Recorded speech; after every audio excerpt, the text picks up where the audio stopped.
Do you know why you kicked the cat this morning? Or gave a sou to that beggar?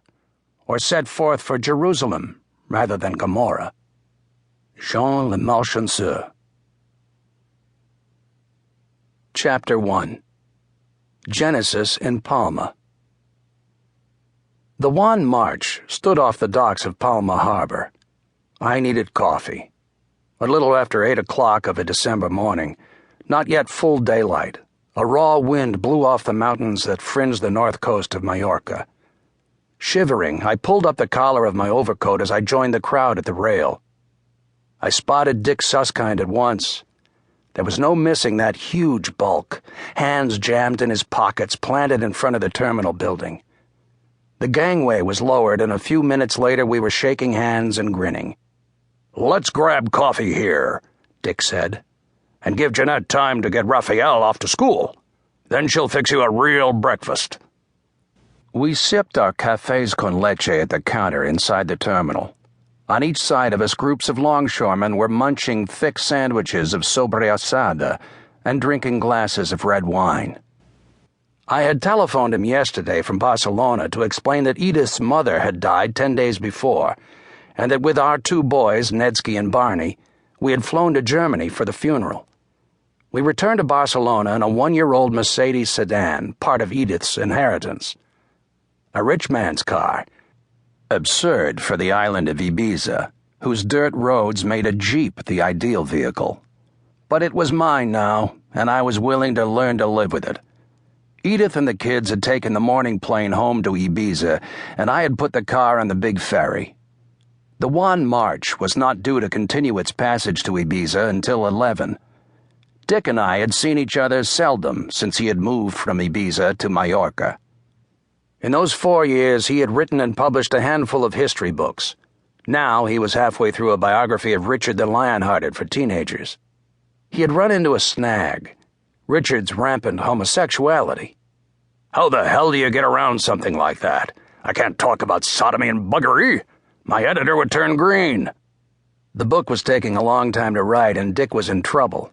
"I'm in hock to the grocer, the landlady, Raphael's school, you name it. So what's with you? How's Edith? How's the Danish problem?" I ducked that last one. "Can't complain," I said. I was 2/3 of the way through my new novel, and I had a 4-book contract with my publisher McGraw-Hill calling for a total advance of $150,000. I knew that I would have to offer Dick some money before I went on to Ibiza. Par for the course and no problem. We had borrowed from each other in the past and had always, although sometimes it took a while, repaid the loans.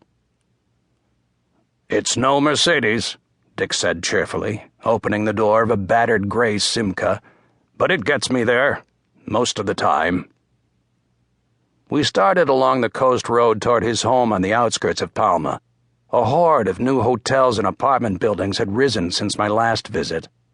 I remembered how it had been in 1957 when Dick and I had first met to play chess at a sidewalk cafe in Ibiza. A few scattered hotels, a dozen ancient taxis, empty and pristine beaches where you rarely wore a bathing suit. My hand encountered the stiff crinkling of the Newsweek in my overcoat pocket. I pulled it out and opened it to the article on Howard Hughes, The Case of the Invisible Billionaire.